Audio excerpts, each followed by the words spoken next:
गए रमजान नु गए पता नहीं किथे हैगा। सच बोल, किस इरादे से सड़क पार से घुसा और क्या मिशन है तेरा? बोल! मैं मामूली आदमी हूँ साहब, मैं मामूली आदमी, मैं किसी मकसद पर नहीं आया साहब। मेरे बख्श दो, अपने वास्ते मेरे बख्श दो साहब, मेरे बख्श दो। बस कर, अपने आप को संभाल। पुलिस में भी रिपोर्ट लिखा थी, किसी को कोई अंदाजा ही नहीं है कि रविंदर गया किथे। बोल! नहीं तो इतना मारूंगा ना अपने कूलों में बैठने लायक भी नहीं बचेगा। बोल! रब्बे साहब, रब्बे साहब, मैं तो जासूसी करने आया था साहब, मैंने बख्श दो साहब। मेरी बीवी, मेरा बच्चा, मेरी माँ मेरा इंतजार करती होंगी, मुझे मेरा वतन वापस जाने दो, मुझे वापस जाने दो साहब, मुझे मेरा वतन वापस जाने दो। कौन था ये शख्स जिसका गुनाह कबूल कराने के लिए पड़ोसी मुल्क की पुलिस उसकी सहन शक्ति का इम्तिहान ले रही थी, वहीं दूसरी ओर भारत में उसका परिवार उसके लौटने की राह देख रहा था। 2 दिन हो गए रमजान नु गए पता नहीं किथे हैगा। नमस्कार, सावधान पंजाब फाइट बैक नाउ में मैं सौरभ राज जैन आपका स्वागत करता हूं। हमारे देश की सरहद के नजदीक बसे गांव के लोगों का जीवन देश के अन्य लोगों की तरह सहज नहीं होता। कभी कभी कुछ लोग गलती से सरहद पार चले जाते हैं और पड़ोसी मुल्क उन्हें शक की नजर से देखते हैं। हमारी आज की कहानी भी इसी पर आधारित है, जहां पंजाब का एक शख्स गलती से सरहद पार चला गया और पड़ोसी मुल्क की पुलिस ने उसे गिरफ्तार कर लिया। करीबन 5 साल की कैद के बाद जब उस पर कोई इल्जाम साबित नहीं हुआ तो वहां की सरकार ने उसे रिहा कर दिया, लेकिन इस दौरान उसकी दुनिया ही बदल चुकी थी। उसके सामने कई ऐसी नई बातें आने वाली थी जिसका उसे अंदाजा नहीं था, लेकिन सबसे चौंका देने वाली बात कुछ और ही थी। क्या थी वो बात? आइए देखते हैं।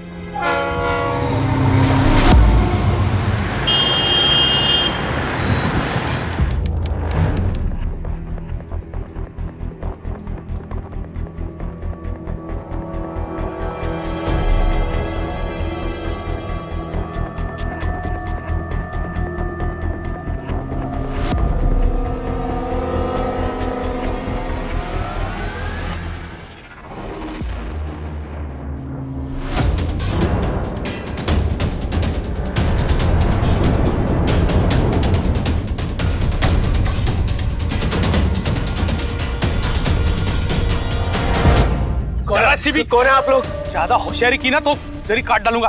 पकड़ इसको, ये ले, चल रहे।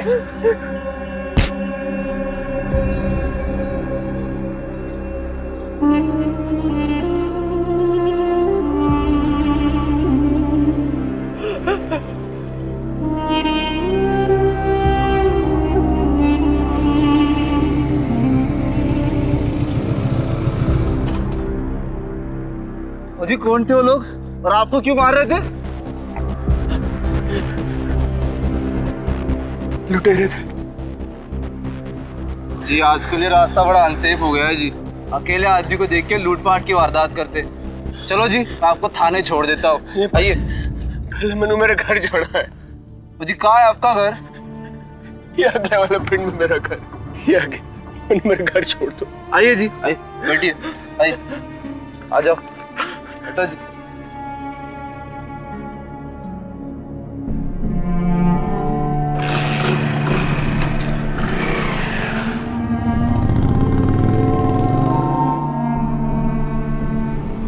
बस बाजी, बस इधर ही। ओ जी, हाँ जी, हाँ यही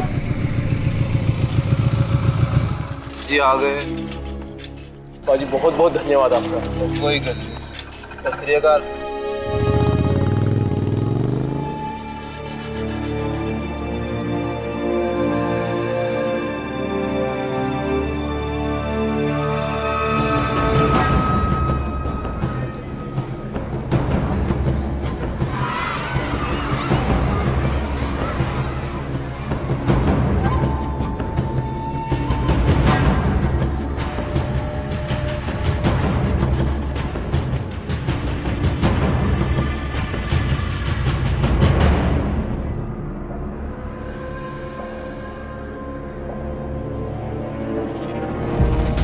रविंदर, रविंदर मेरे यारा,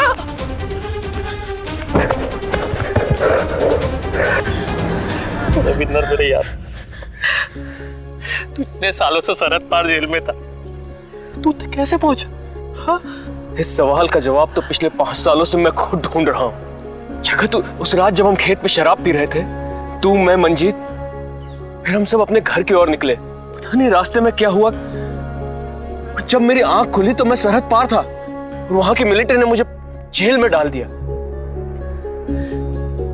पूरा पिंड तेरे आने के ऊपर छोड़ चुका था, और तेरे भरा ने पिछले महीने तेरे आने की खबर सुनाई, तेरी चिट्ठी और तेरे रिहाई के बारे में पता है, तो हमें पता चला। क्या जगत में पिछले 5 सालों से हर महीने जेल से अपने घर वालों को चिट्ठी भेज रहा था? पर यारा, तेरा भरा तो बोलता है कि तेरी एक ही चिट्ठी मिली, वो भी पिछले माह। चल छोड़, सारी बातें छोड़, तेरे बीबे का बड़ा बुरा हाल है, रो रो के तेरी आंख में बहुत आंसू बहाए उन्होंने। चल, मैं तेरे पहले घर ले चलूं, चल।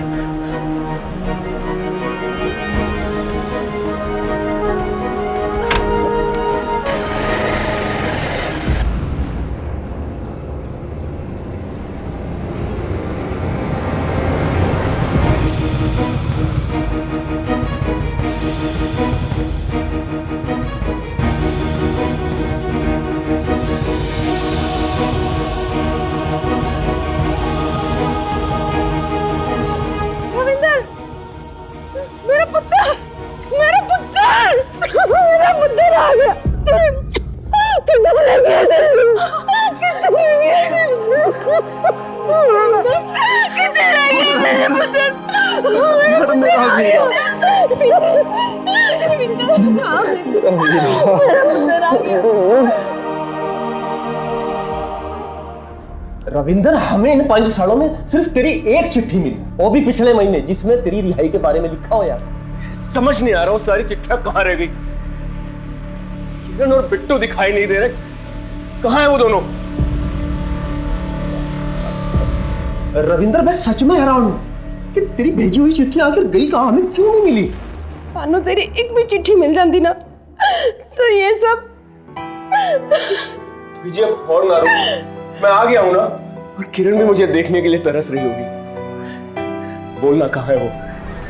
बोल जय जी, कोई मुझे किरण के बारे में कुछ बोल क्यों नहीं रहा है?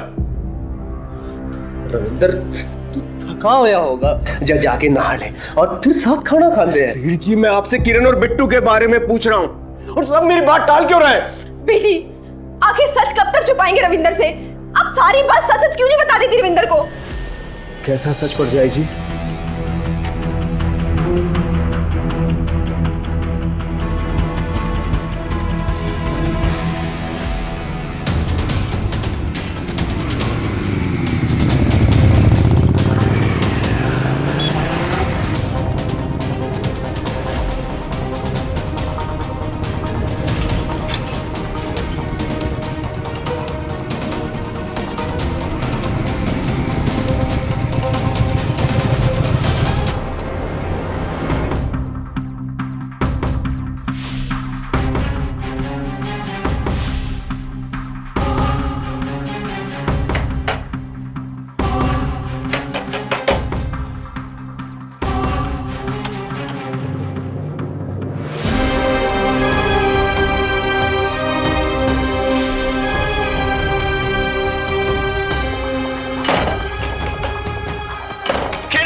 किरण, प्लीज दरवाजा खोल। किरण, हमें तो बात करनी है तेरे से।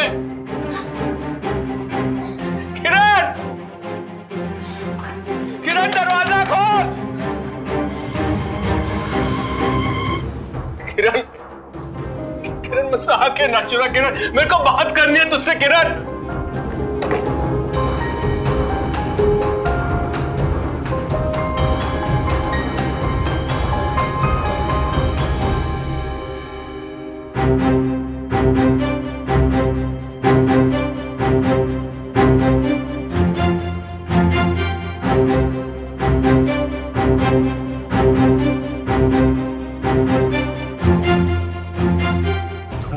इंतजार क्यों नहीं किया? बोल किरण, जवाब दे। मैं तूने मेरा इंतजार क्यों नहीं किया? इंतजार? 2 साल मैंने किया तेरा इंतजार। तू कहाँ है? किस हाल में है? हर पल सिर्फ मुझे यही फिक्र रहती थी, लेकिन तेरी कोई खबर नहीं। बिट्टू बड़ा हो रहा था, उसके भले के लिए मम्मी जी ने इन्हें ब्याह करने के लिए मनाया। तो इन सब में मेरी क्या गलती थी? जेल में ना एक दिन ऐसा नहीं किया जिसमें मैंने तुम्हें याद नहीं किया, बिट्टू को याद नहीं किया। हर महीने चिट्ठियां लिखी मैंने तुमको। चिट्ठी? रवनीश और रविंदर, मैंने तेरी कोई चिट्ठी नहीं मिली। जानता हूं, पता नहीं रब ने मेरे साथ ऐसा क्यों किया। मेरे संदेश तुझ तक नहीं पहुंचे, और जब मैं खुद यहां तक पहुंचा तो ये सब मेरे नसीब में ही ये सब है।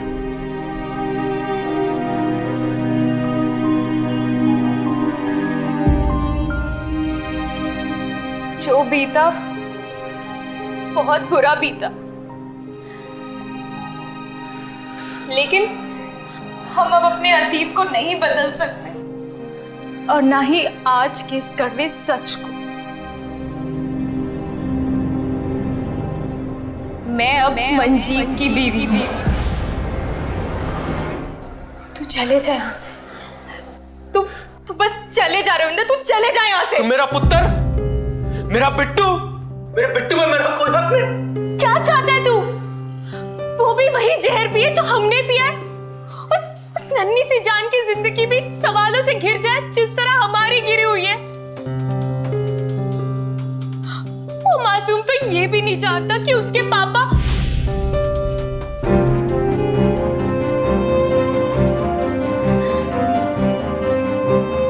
वो अब मंजीत को ही अपना पापा समझता है, और यही सच है।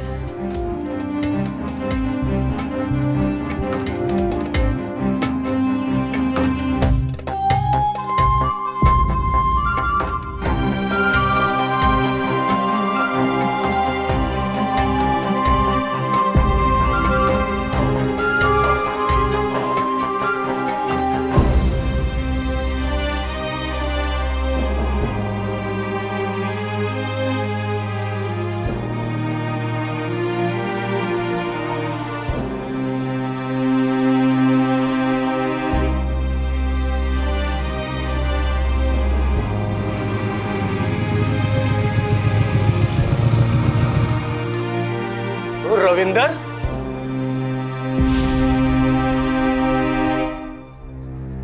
तू? रविंदर, कहां था तू यार? कितने सालों बाद तुझे गले से लगाया मैंने यारा। कैसा है तू? हाँ, कहां था तू? मंजीत, मुझे चलना चाहिए, लेकिन बात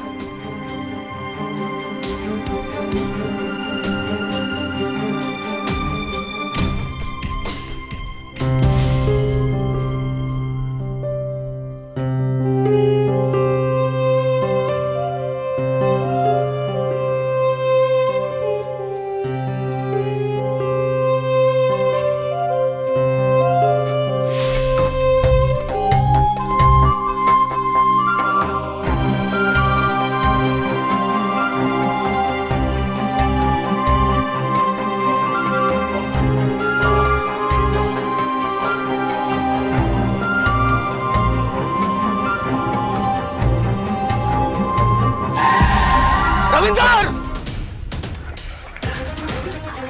ओए, देख कर चला।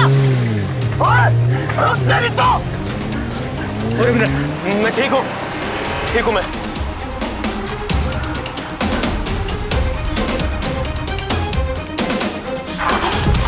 ओए रविंदर, ठीक नहीं है तू।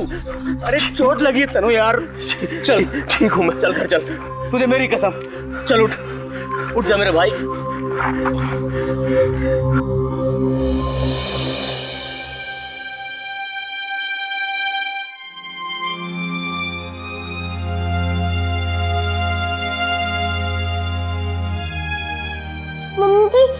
अंकल कौन है?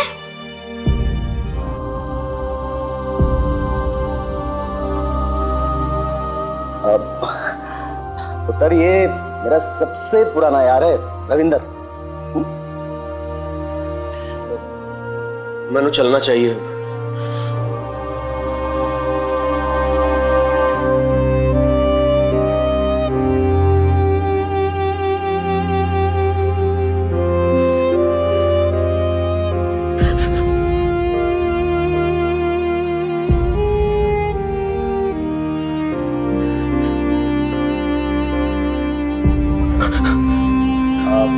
रविंदर यार तू जाने लायक है नहीं, तू हजरत यहीं रुक जा।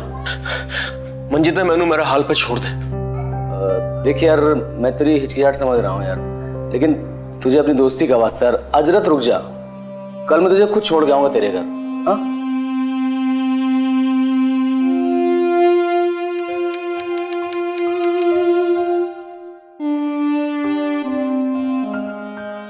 अंकल अंकल देखो ना, ये बंधन मुझे पापा ने मेरे बर्थडे पे दिया था।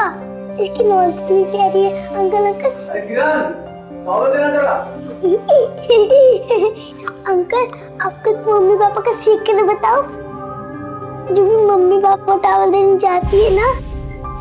बिट्टू अंदर जाके अपना होमवर्क करो, सारा दिन खेलते रहते हो, जाओ अंदर।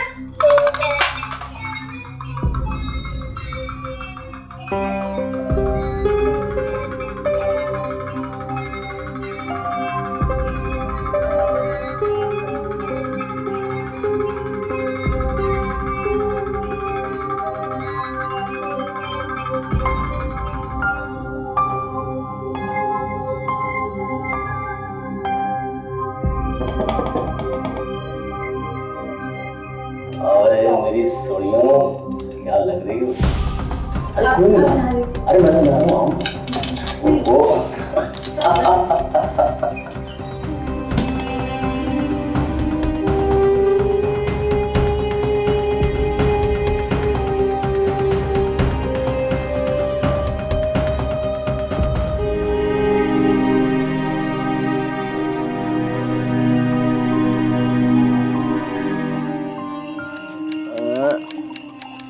जी वो पकौड़े लाई थी।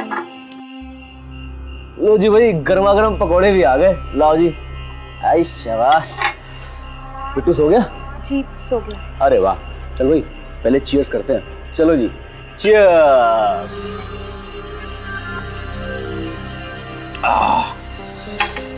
ये रहे गर्मा गर्म पकौड़े। सुनिए ज्यादा मत पीना। अरे यार अभी तो पीना शुरू भी नहीं किया, तू टेंशन मत ले। ओ यार आया मेरा आज तो रज के पियेंगे, लेकिन लिमिट में पियेंगे। तू टेंशन मत ले, जाके सो जा।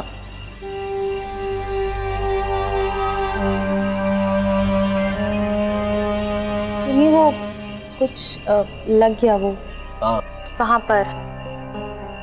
कहाँ लगा यार? थोड़ा ऊपर, ये यहाँ पर।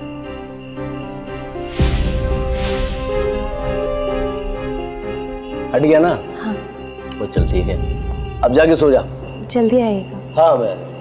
और वो नहीं होगी ज्यादा।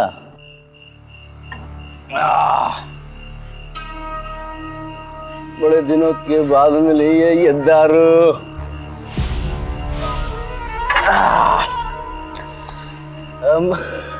मजा आ गया यार। और रविंदर यार अपनी यारी दिसो, मैंने जो कुछ भी किया ना वो किरण और बिट्टू की भलाई की सोच के किया यार। तुम मेरे को गलत मत समझो यार। हाँ और यार तू मेरा रविंदर भाई, जो होना था हो गया, अब जो हो गया तो हो गया यार। लेकिन भाई तेरी मेरी दोस्ती पे कोई असर नहीं पड़ना चाहिए। क्या सोच रहा है मेरे भाई?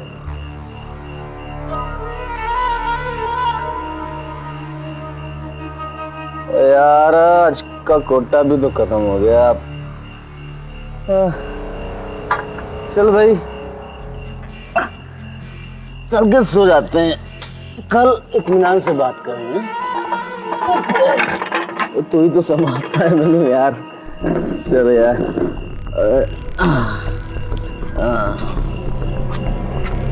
मेरे को पता है यार, जब तू वहां था तो मेरे को याद करता था ना। मुझे पता है तू मुझे याद करता होगा यार। मैं तुझे बहुत याद करता था यार। ओए रविंदर, ओए यारा, मुझे माफ कर दे यार। मैंने जानबूझ के कुछ नहीं किया यार। जो कुछ किया सब तेरी भलाई के लिए किया यार। रविंदर तू जाके सो जा, आराम कर, बहुत रात हो गई।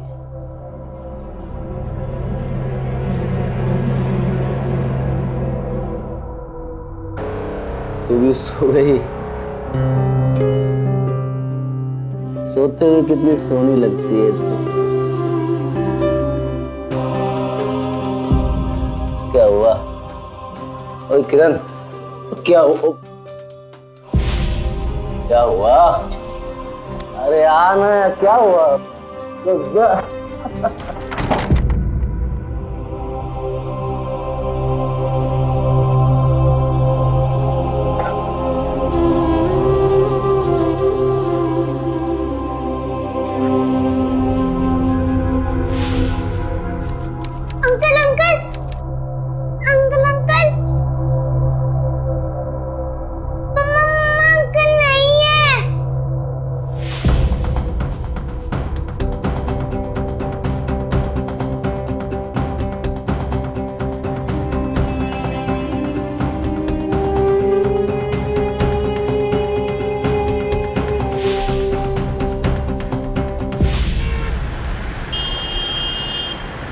और जो हो गया वो बदला नहीं जा सकता।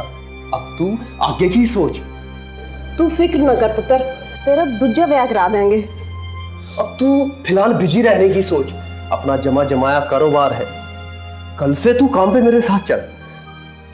और अरे रविंदर सुन तो। गाल तो सुन। मेरी मनो, अभी उसको कुछ मत कहो। हजू इस हालत विच नहीं है कि कोई काम कर पाए। ਉਹਦੇ ਨਾਲ ਇੰਨਾ ਵੱਡਾ ਹਾਦਸਾ ਹੋਇਆ ਬੀਜੀ, ਉਹਨੂੰ ਕੁਝ ਵਕਤ ਨਿਕਲੇਗਾ ਉਹਨੂੰ ਲੱਗਣ 'ਚ। ਇਸ ਕਰਕੇ ਮੈਂ ਤਾਂ ਕਹਿੰਨੀ ਆ ਕਿ ਉਹਨੂੰ ਕੁਝ ਟਾਈਮ ਕੱਲਾ ਛੱਡ ਦੋ। ਕੱਲਾ ਰਹੇਗਾ सब ठीक हो जाएगा बीजी। तू ठीक कह रही है अमृत। अगर मेरी चिट्ठी घर पहुंच जाती तो मैं किरण को कभी ना खोता। किरण सरकार से मिलकर मुझे रिहा करवा सकती थी, ऐसा होया नहीं। जिंदगी नर्क बन के रह गई। रविंदर, तेरे साथ बहुत बुरा हुआ यार, बहुत बुरा। किरण भाभी मंजीत की हो गई, तेरा बच्चा तुझसे छिन गया, तेरा जमा जमाया कारोबार तेरे वीर जी के पास चला गया, सिर्फ वो चिट्ठी ना मिलने के कारण। अगर वो चिट्ठी मिल जाती ना, इतना बुरा नहीं होता। मेरे खिलाफ किसी ने कोई साजिश तो नहीं की है? मैंने मालूम करना होगा आखिर मेरी चिट्ठियां ना पहुंचने का कारण क्या था।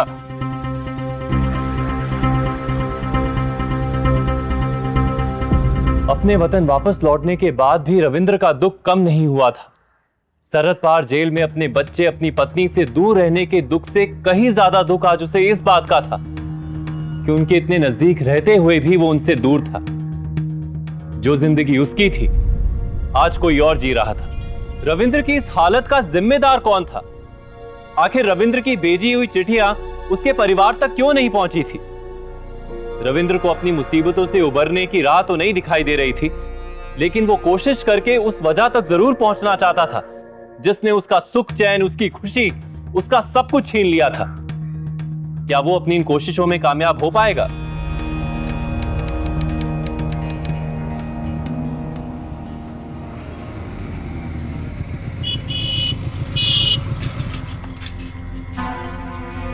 मेरा नाम रविंदर सिंह है।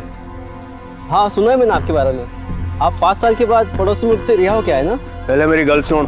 पिछले 5 साल से हर महीने में 2-3 चिट्ठियां अपने पिंड भेजता था, अपनी बीवी किरण और मां अमरिंदर के नाम।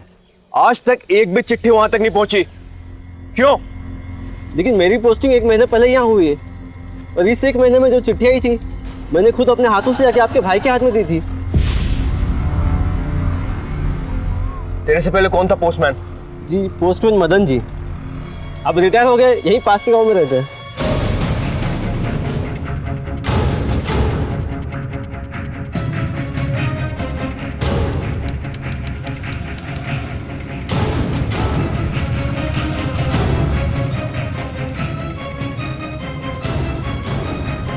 मुंडे, वो पोस्टमैन मदन जी पिछले महीने रिटायर हो, यहीं रहते हैं? जी हाँ, पापा जी मेरे।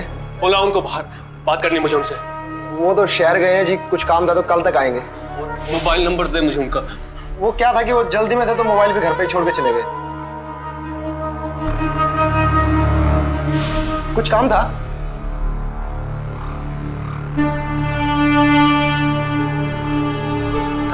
हम कल सुबह फिर आते हैं ना।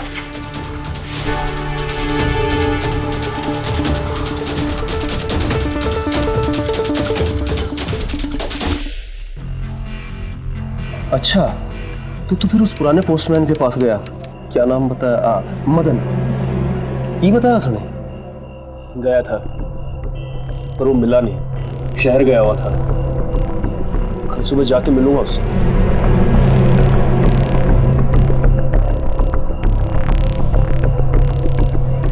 वीर जी, कोई तो है जिसने मेरे खिलाफ इतनी बड़ी साजिश की है।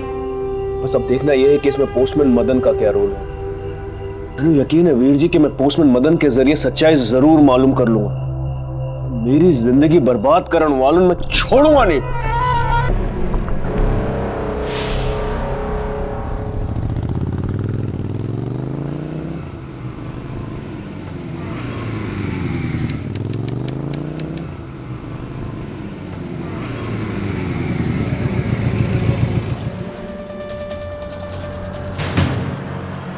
मदन जी की बॉडी को देखकर लगता है कि इनकी मौत कोई जहरीली चीज खाने पीने से हुई है। जब वो सुबह आए तो क्या उन्होंने शराब पी रखी थी? अब सच क्या है पोस्टमार्टम रिपोर्ट आने के बाद ही पता चलेगा।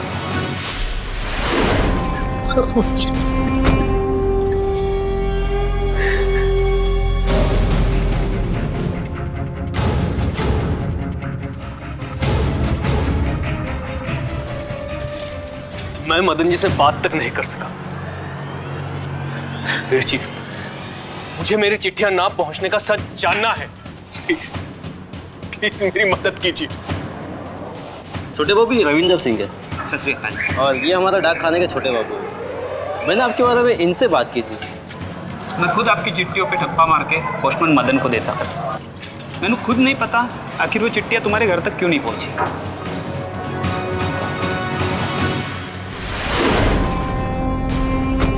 मतलब मेरी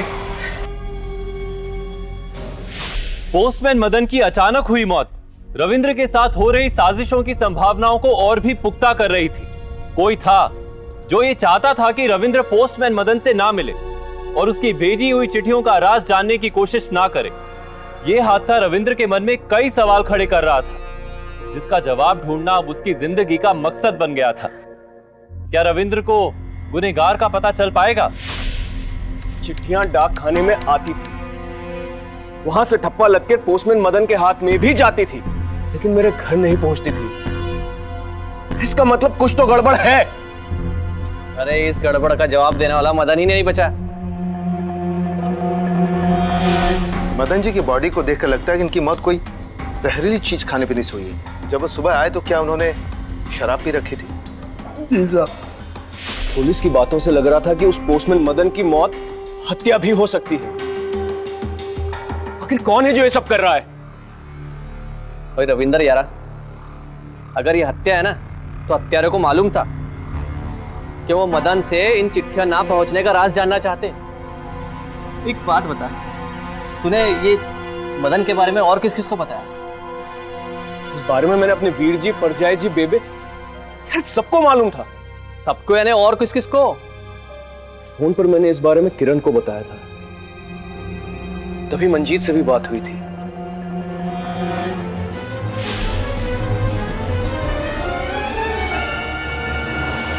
मंजीत, कहीं ये सब मंजीत ने तो नहीं किया? मंजीत है?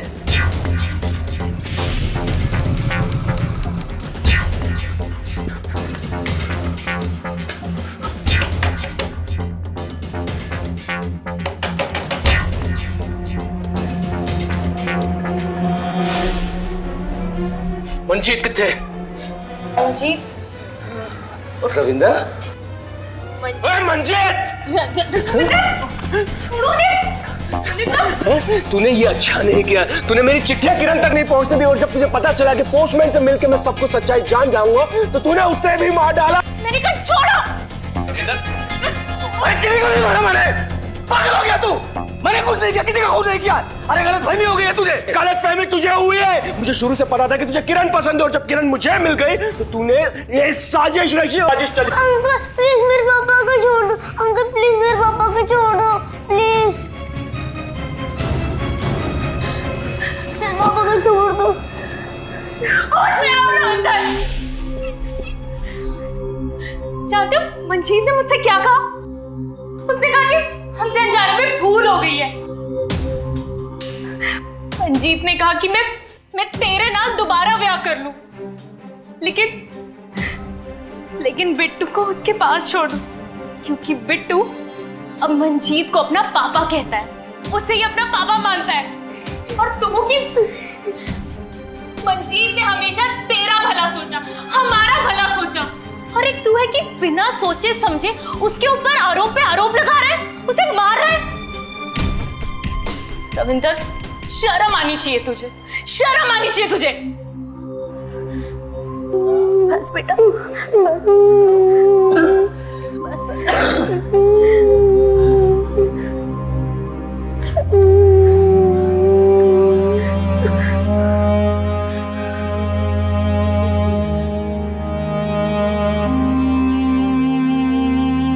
रविंदर, पोस्टमार्टम रिपोर्ट से पता चला है कि पोस्टमैन को किसी ने जहर देकर मारा है, और पुलिस को शक है कि किसी ने उसे जबरदस्ती जहरीली शराब पिलाई है।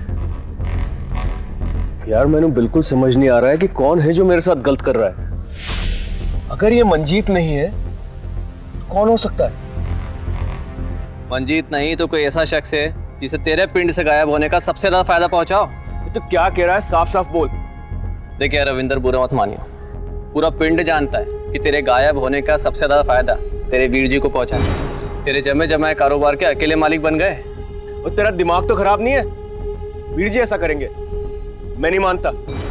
रविंदर देख, मैं जानता हूँ कि तेरी फीलिंग्स हर्ट हो रही है, पर तू खुद समझ, ये जमीन जायदाद पैसा ये बड़ी कुत्ती चीज होती है।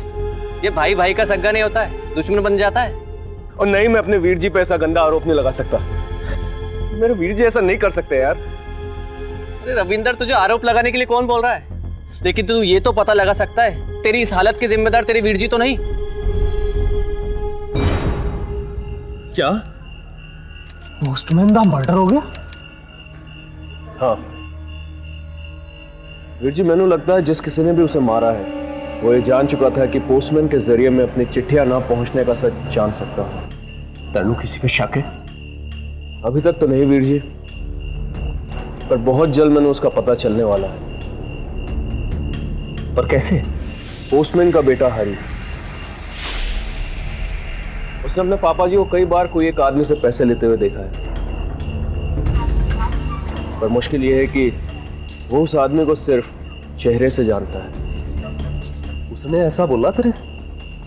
हाँ, कल सुबह वो अपने पिताजी की अस्थियां विसर्जित करके पिंड आ रहा है। मैं उसे अपने साथ पुलिस स्टेशन चलने की रिक्वेस्ट करूंगा, और मुझे यकीन है कि वो मान भी जाएगा, क्योंकि हो ना हो उसी आदमी ने उसके पापा जी का भी कत्ल किया है। कितने बजे आ रहा है? कल सुबह 10 बजे की बस से उतरेगा हाईवे पर।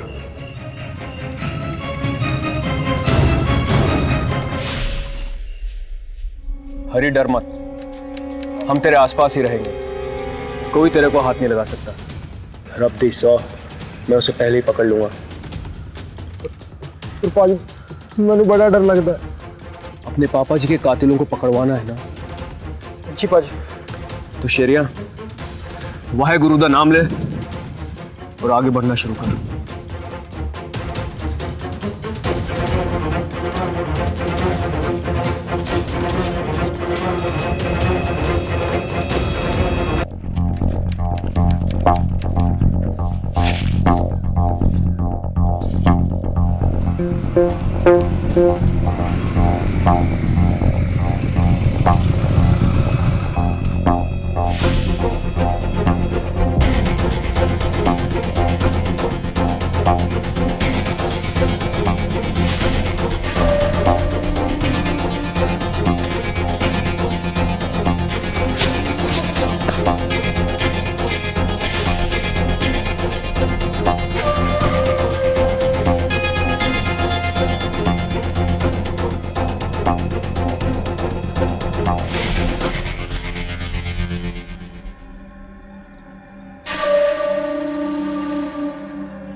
रविंदर यार, कहीं वीर जी को हमारे प्लान के बारे में तो पता नहीं चल गया? हो सकता है। ओए तू बता, क्या बोले वीर जी तेरे से? वो बोले, ओए पोस्टमैन मदन जी का पुत्र है ना? जी। तू रविंदर से मिलकर कुछ बताने वाला है ना? कौन है वो आदमी जो तेरे पापा जी ने पैसे देता था? ओ जी मैंने नहीं पता जी, पता नहीं। मैं नहीं जानता। फिर मैं उन्होंने टालते हुए बोला कि मैंने घर जाना है, बेबे बीमार है। आते बाद वो कुछ नहीं पूछा सी और चले गए।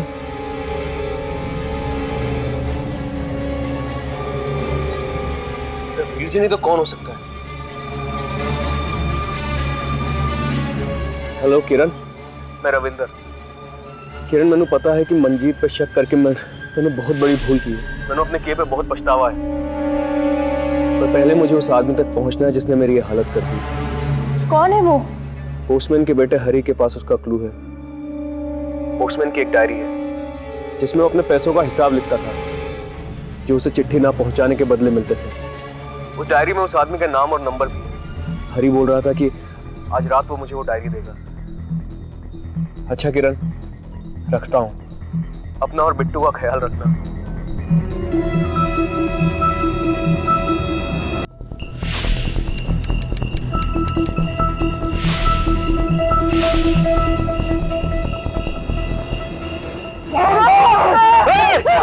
पकड़ उसको।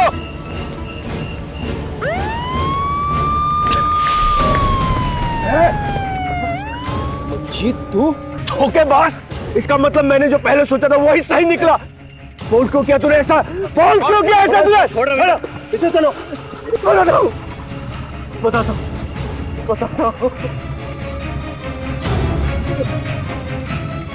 उस रात जब हम तीनों बैठकर शराब पी रहे थे तो मेरे मन में बस एक ही बात चल रही थी, किस तरह तुझे किरण से दूर कर दूं जिससे कि हमेशा के लिए मेरी हो जाए। पटियाला रेड्डी है। चल भाई घर चलते हैं। ओए तू कहाँ जा रहा है? घर इधर है भाई, हाथ करना। चल भाई। मेरे घर का रास्ता आ गया रे। तू जा, मैं इसको घर छोड़ दूंगा। ओके?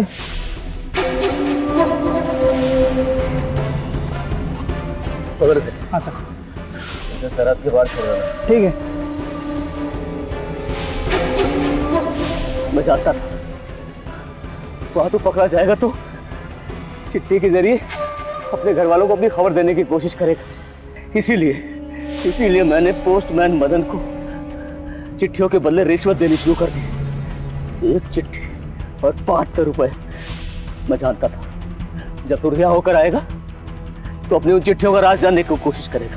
इसीलिए मैंने पोस्टमैन मदन को जहरीली शराब पिलाकर मार डाला। तूने ऐसा क्यों किया? छोड़ो से, इसे मारकर अपना हाथ गंदा मत करो, ये जिंदगी भर जेल में सड़ेगा। चल ये चलो इसे, चलो अंदर जीप पे।